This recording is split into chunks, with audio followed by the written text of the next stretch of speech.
This is an NBC News special report. Here's Kate Snow. Good day, everyone. We are coming on the air with breaking news out of Michigan. Jennifer Crumbley, the first parent in the U.S. ever charged in connection to a school shooting carried out by her child, has been convicted of 4 counts of involuntary manslaughter. It comes more than 2 years after Crumbley's son Ethan killed 4 students and injured several others at Oxford High School in Michigan back in 2021. This is the moment that just unfolded in court when the jury returned the verdict.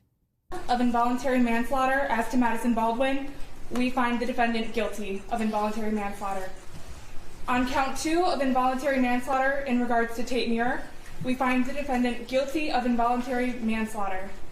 On count 3 as to involuntary manslaughter regarding Hannah St. Juliana, we find the defendant guilty of involuntary manslaughter.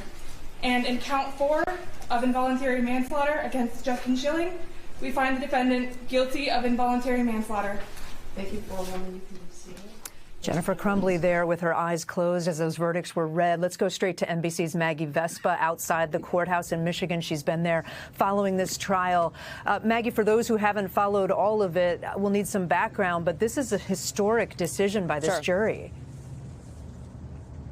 Yeah, Kate, exactly. As you said, keep in mind, this is America's first parent to ever be charged in connection with a mass school shooting carried out by their child. We're talking about the 2021 massacre at Oxford High School. 4 classmates killed by Jennifer Crumbley's then 15-year-old son, Ethan Crumbley. And basically what prosecutors had to argue was one of 2 things. The judge telling the jury, reminding them about these sort of bars to clear yesterday, reminding jurors that either the prosecution had to prove that she was grossly negligent in the way she secured the gun that the couple, both parents, had given to their son leading up to the shooting and secured the ammunition, and that gross negligence, the judge instructing the jury, would have then had to have been the way that Ethan got access to the gun and then allowing him to kill 4 classmates. That was kind of bar number 1.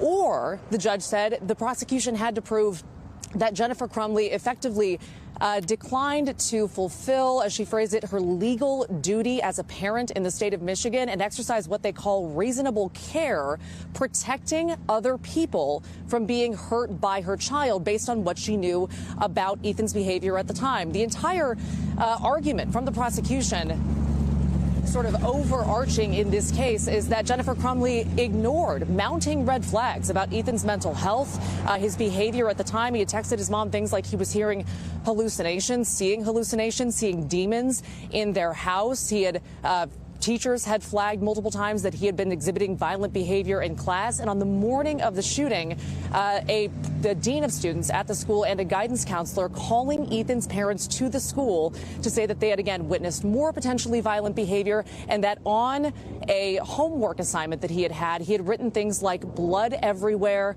and the thoughts won't stop, help me. So again, the entire case has kind of been from the prosecution side that she had all of this information, and effectively, instead of getting her son help leading up to this shooting, both parents instead bought Ethan a gun, took him to a shooting range, taught him how to shoot, and then failed to secure that gun leading up to the 2021 massacre. It's worth noting Jennifer's husband, James, also charged separately. His trial is set to begin on March 5th. And then one final note, parents of the victims have been inside that courtroom day after day, watching this play out, watching the jury's reactions, watching them take notes, watching them cry while some of the surveillance video and the images were shown during that trial. And now they're getting the verdict so many of them were hoping for, guilty, Kate, on all 4 counts.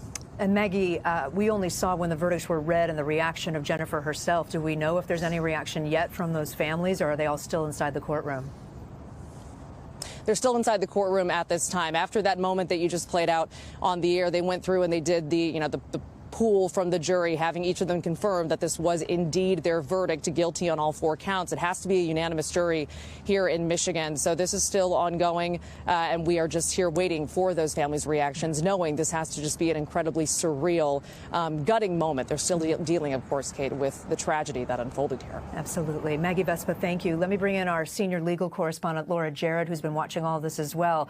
Laura, this is, legally speaking, a pretty unique situation, a unique finding by this this jury. I want you to talk about that and what the bar was legally for this jury to unanimously decide that she's guilty on all 4 counts.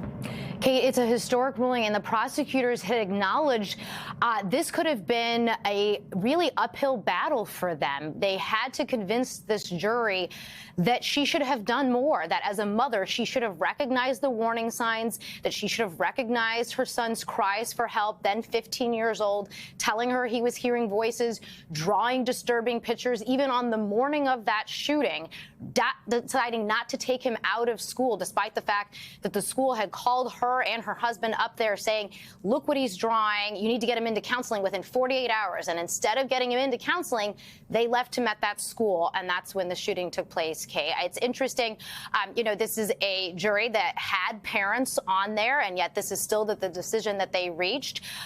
She now faces up to 15 years in prison for the involuntary manslaughter. And we should mention, involuntary manslaughter, it does not require intent. It doesn't require that she actually hand her son the gun knowing that he was going to do that. But the idea here is that she should have known better. She should have been able to foresee the toxic mix that was at play here, and should have guarded against the fact that her son had access to this handgun while dealing with these mental health issues. As Maggie mentioned, this is not the end of the road for this family. James, the father, now faces a trial. They've had their trial separated here. They asked to have that, and they also had hoped that their son Ethan would testify. He, of course, was found guilty, facing life in prison, but his attorneys decided not to let him testify as he's trying to appeal that sentence. And so she was forced to go to trial without the benefit of her son saying, look, my mom didn't realize how bad things were. That was not something she was able to have the benefit of. She did testify in this case, but clearly this jury deciding she should face consequences for what happened here, Kate. Let me bring in NBC News legal analyst Danny Savalos with us as well here. And Danny, I'm looking at notes about last week when the defense had Jennifer testify, and she said, I don't think I'm a failure as a parent, and I wouldn't have done anything differently, that she parented her son the way she did, and that she didn't regret, rather she did say that she regrets what her son did, but that she simply didn't know what he was going to do. Obviously, the jury did not believe that argument from the defense. It may have sounded insensitive, but the strategy there was likely to demonstrate to the jury that she couldn't have remorse for that which she never knew about, because that was the key to the defense. The prosecution's theory of the case was that the defendant consciously disregarded red flags. The defense called the client to testify that she didn't see red flags, or that these red flags were not red flags at all. If, for example, their son talked about the house being haunted, that, she said, was a running joke in the household, that the house was haunted, that there were poltergeists. It was a risky move. It was a gambit, and a gambit that apparently the jury was not convinced by. But in a sense, you normally don't call your client to the stand unless you have a piece of information you absolutely have to get from her. You can't get it anywhere else. But in this case, it was just too big of a hill to climb for this defendant. Laura, let me go back to you one last time. Does this set any kind of precedent for other shootings, for other cases? Well, I think the prosecution would say there you're not going to see every parent of a mass shooter tried. But what I think it does do is open the door to show that juries might be receptive to it in the right case, where you have a circumstance where someone allegedly ignored a bunch of red flags, essentially, Kate, turned a blind eye to their child's cry for help. And it doesn't mean that we'll see it in every state and every circumstance, but seriously, this jury went for it, Kate. All right, Laura Jarrett, thank you. That concludes this NBC News special report. We will, of course, have much more ahead on our streaming network, NBC News Now. That's where I'll be. Also online on NBCnews.com and Nightly News. Thanks for watching. Stay updated about breaking news and top stories on the NBC News app, or follow us on social media.